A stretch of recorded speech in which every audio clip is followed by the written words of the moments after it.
Welcome to the Build on Beauty podcast, where beauty is born skin deep. Now, here's your host, author, speaker, entrepreneur, Cornell Jermaine.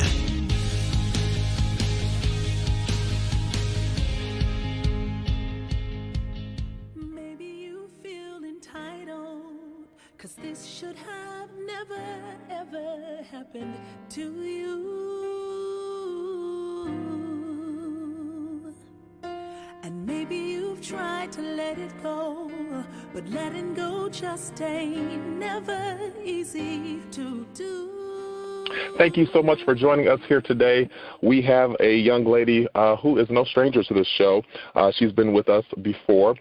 She is one half of the dynamic duo, Mary, a TV personality, and a solo artist. Please help me welcome the lovely Tina Campbell. Tina, how are you today?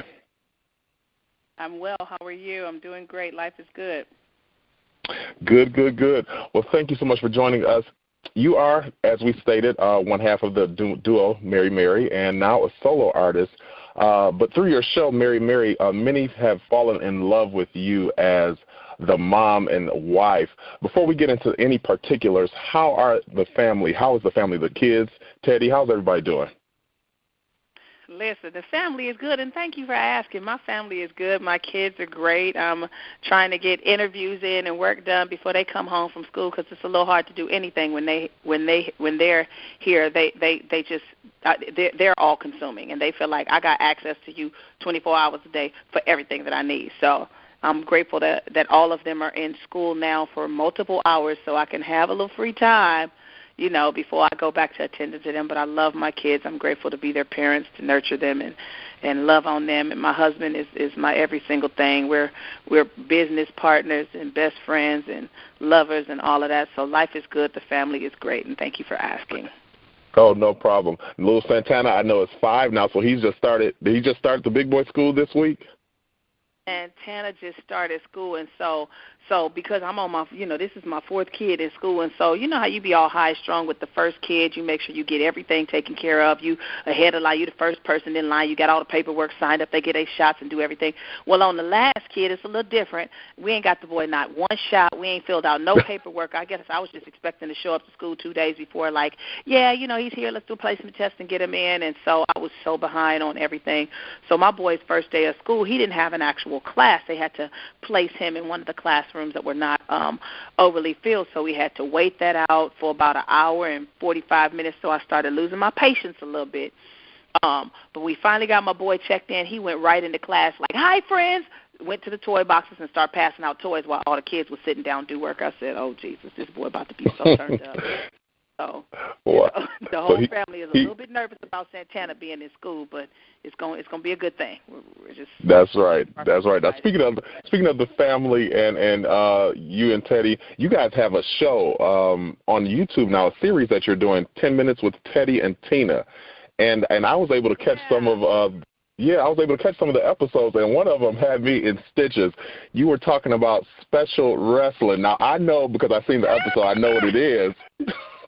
I know what it is, but I want you to explain to people what special wrestling is and how that came about. Well, listen, first of all, y'all need to go to teddyandtina.com and watch our web series, 10 Minutes with Teddy and Tina, because we be going in on it. Fortunately, we tape, we produce our own show, tape it here at our house, and so we just comfortable being us. It's a discussion of life, love, family, and faith, and this time we discussing love and family. We're discussing getting caught by our children in the hallway of our house, being excited and happily married and so into each other and not paying attention to your baby is actually not that sleep upstairs or the noise that you making. You done woke her up. And so, we got caught by my baby. And then, I was just devastated because I was like, oh, my God, did this child just see all of this? And she's sitting up there at the top of the stairs like, Mommy and Daddy, what are you doing? So what do you do to that when your child is 5 years old and you just totally exposed? So I was just all the way messed up. So I called my mom trying to figure out, Mommy, how do I fix this? Because I got to explain something to the child because she saw it. And so I came up with an idea to explain, my kids love wrestling with their father and all that kind of stuff. So that's one of their main highlights of their fun. So I was like, special wrestling. Let's call it special wrestling. And let's go tell her that Mommy and Daddy the way we have fun is we do special wrestling, and it's very different, but it's the way God wants mommies and daddies to have fun. So I had to go try to explain that what we did was special wrestling, and you have to be married, and you have to stand before a preacher and say that I'm going to love them and be with them my whole life. And then when you play your fun and have your games and things that you do to enjoy each other, it's called special wrestling, and we just hope that it all worked. And so that's how I came up with that, and I explained it to my child at 5, and I never talked about it again with her. And she seemed to have done well. She seemed to not have been scarred, because I thought she was going to be messed up for the rest of her life. But thank God that wow. that it scarred me a little bit, but I don't think it scarred her, so thank God. No, now you know when you get grandkids, that story gonna come back. Story coming back. It's on the show now, so it's definitely gonna come back. I'm exposed now. Oh, no. Wow. Well, you have, in addition to having this show on YouTube, you have a new song, which I got a chance to watch the video, and let me tell you, as a fan, it was refreshing. It was refreshing because not only is it a beautiful song melodically, lyrically, and visually, but it was refreshing to just see you in that light. You know, the song is Too Hard Not To, and the song pretty much is Too Hard Not to Forgive. I loved it. But tell me how the song came about. Well, the song is my life. I went through, for those who may have watched my reality show or been following my life, I went through infidelity in my marriage. I went through it publicly, and I was trying to heal and trying to forgive, and I was finding out while I was taping my reality show that my situation was much worse than I thought it was. Many more people, many more scenarios, many more years, and so I'm sitting up here going through all of the pain of all of this, and this was the most traumatizing, hurtful thing that I've ever gone through, mainly because, I pride myself on being an honest person and a loyal person, and I was like, man, the one that I'm the most honest with and the most loyal to, my husband, you done did me dirty, and then you do me dirty in front of the whole world, and then it's with all of these people that used to work for me that's all up in my space. I just got played. I just got punked. I just got jacked up in front of everybody. Then I made a decision to forgive, and I got to find out that it's worse on TV in real time while everybody's watching. This has to be my life. All these folks got to be in my story. I thought it was just me and you. Now it's me and you and all of them, and I'm just our stuff that I thought was special is just regular. I went through all of that horrible, horrible stuff, right? But it was so painful, and it was so hurtful, and it was so traumatizing that why would I subject myself to feeling that or being able to go back to that place for the rest of my life by holding on to it? And if I held on to it, that's exactly what would happen. Every time I looked at pictures, I was reminded of my horrible, horrible life and how all of the stuff that I thought was real wasn't real. Every time I thought about stuff, every time I seen pretty girls, every time I seen all of the several girls that it happened with, all these things transported me back to that place of pain. So the only way I was ever going to be free from it was to accept that it happened and let it go.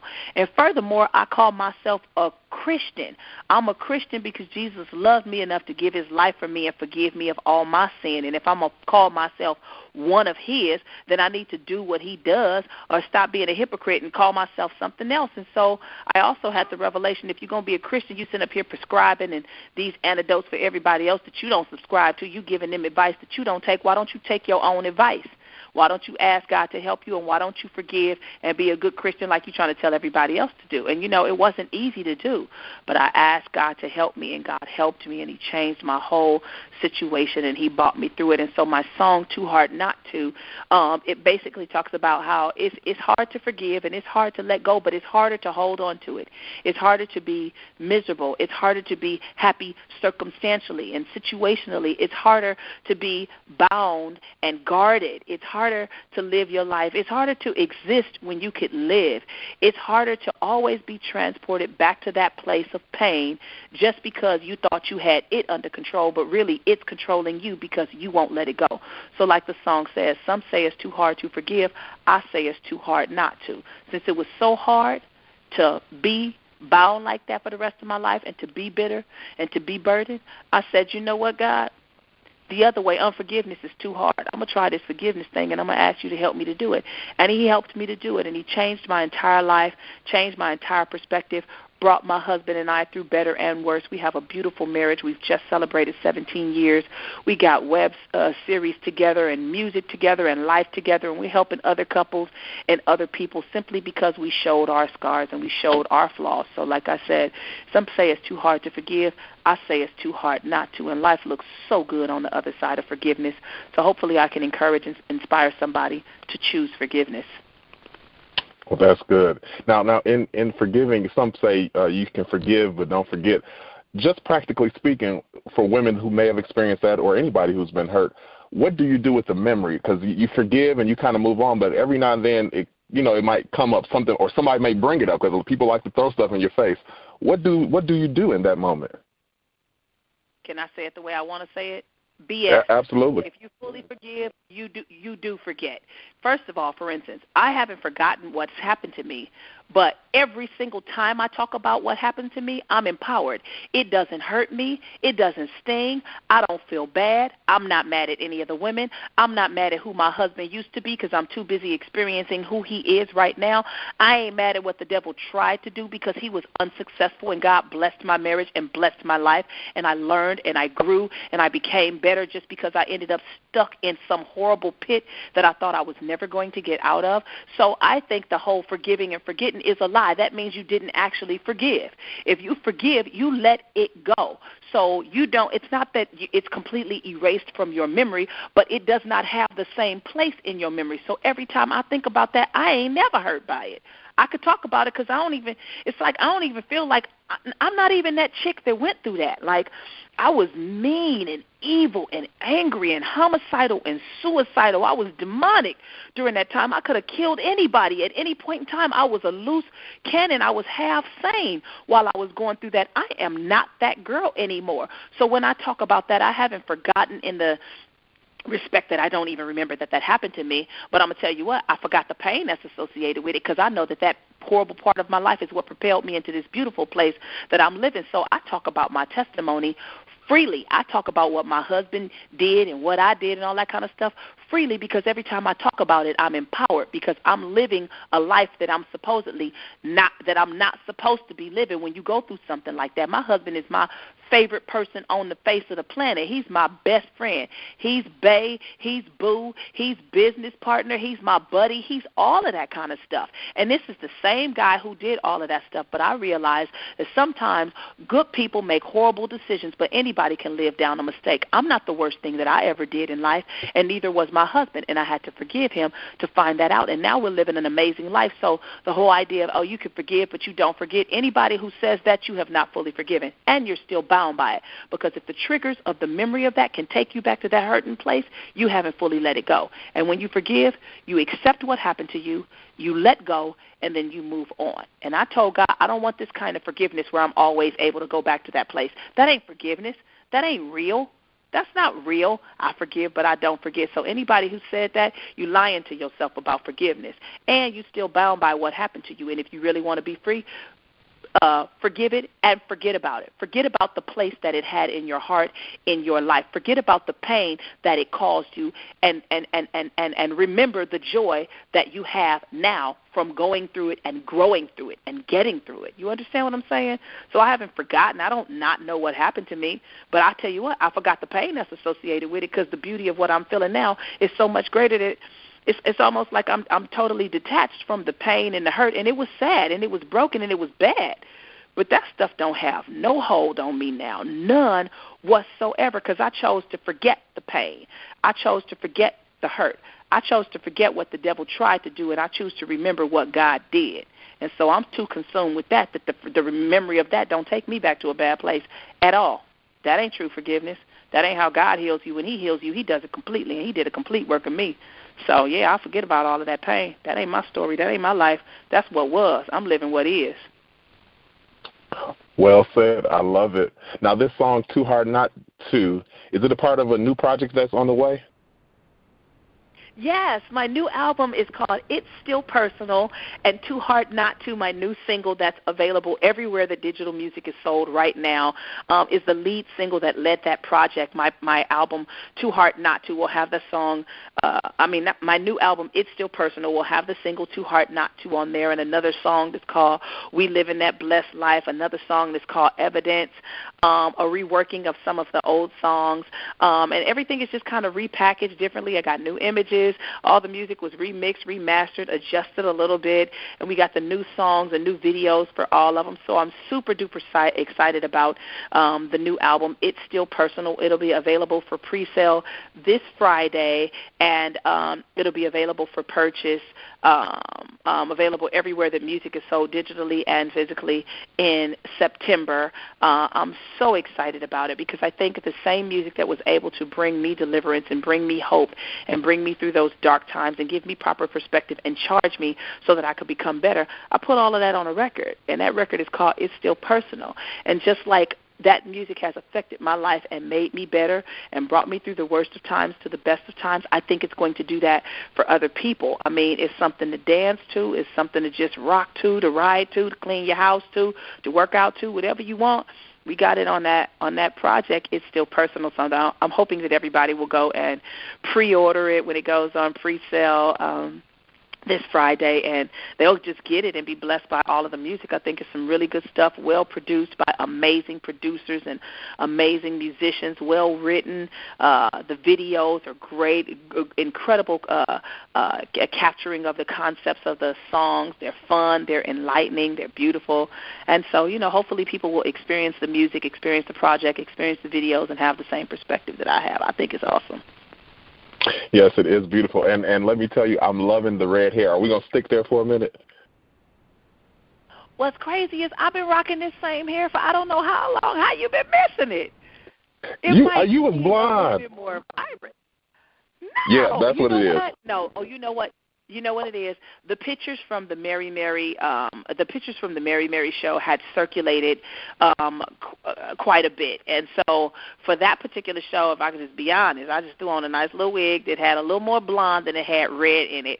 But because those pictures have circulated so widely, a lot of people, they see me that way. But I've been rocking this same red hair. If you go back to my very first album with Mary Mary, which was called Thankful, you will see this same natural red hair, probably with some blonde streaks in it. But I've been rocking this amber, bright little shot of red kind of hair for quite a while now. Sometimes I'm rocking it straight, sometimes it's natural. Now I'm rocking a mohawk. I'm just, I find what's comfortable, what's easy, what makes sense in my life right now, and I go with it. So I'm gonna be rocking this red this way for a little while. So I'm hoping the people like it because this is what you're gonna get.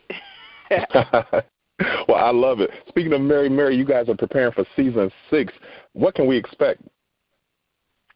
Oh, my God. Season 6 is going to be so fresh. I think season 4 and 5 kind of, it lost its way a little bit. The editing got a little special and, started trying to get real creative and stuff. I think after the season with My Devastating Marriage, our ratings went up so high. I think, the network and people just start searching to figure out how can we follow that up. And so, you try to edit it to make it super interesting, but I think you edit some of the truth out of it by just trying to working a little too hard. But I think what people bought into was me and Erica's real life.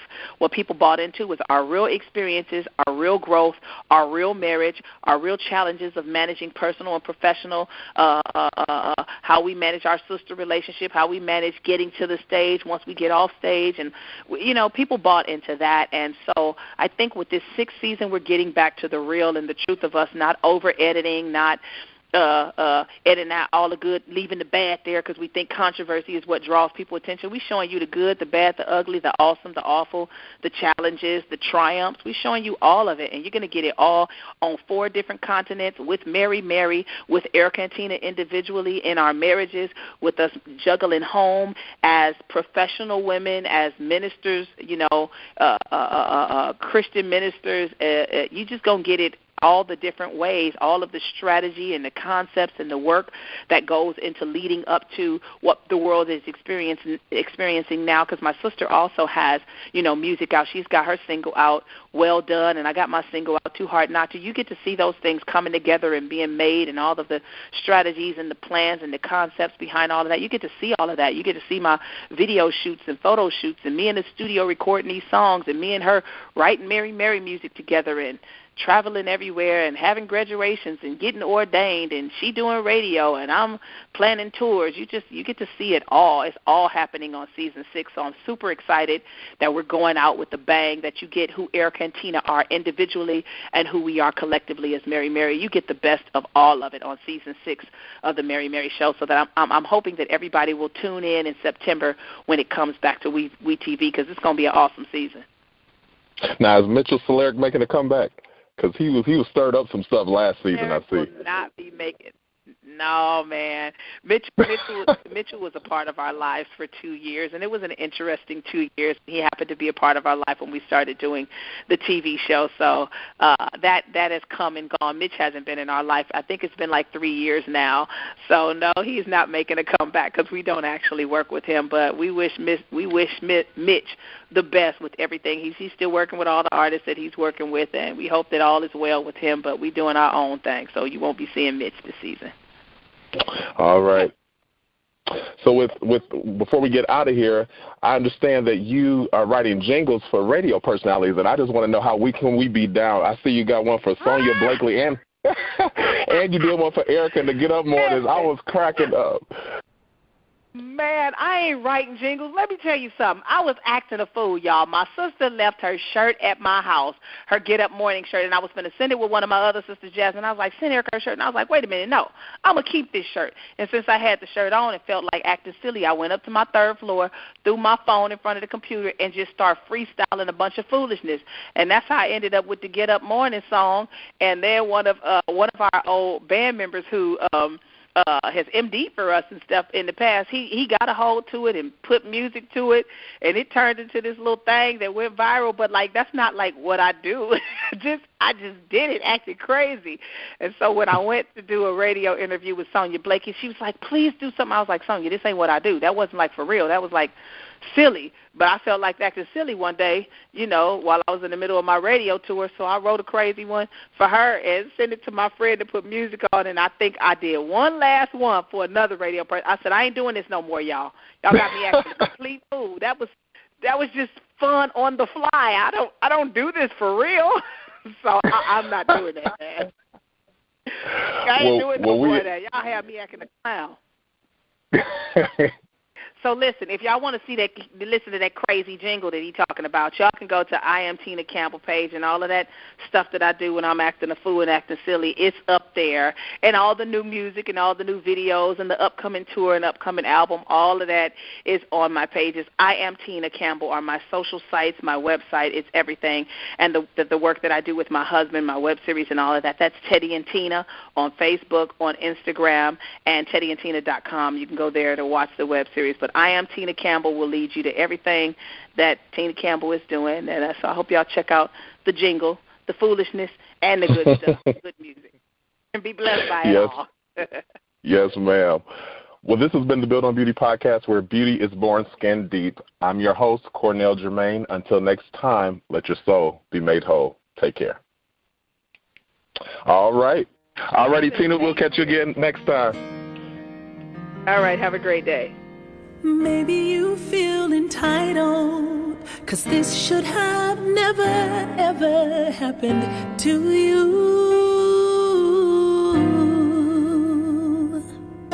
And maybe you've tried to let it go, but letting go just ain't never easy to do. And maybe you feel you'll end up with another broken heart, trying to face something that seems way too hard. But it's too hard to hold on to all of the pain, and it's too hard to relive it over and over again. It's too hard when the memories have control over you. Some say it's too hard to forgive. I say it's too hard not to. It's too hard not to. It's too hard not to.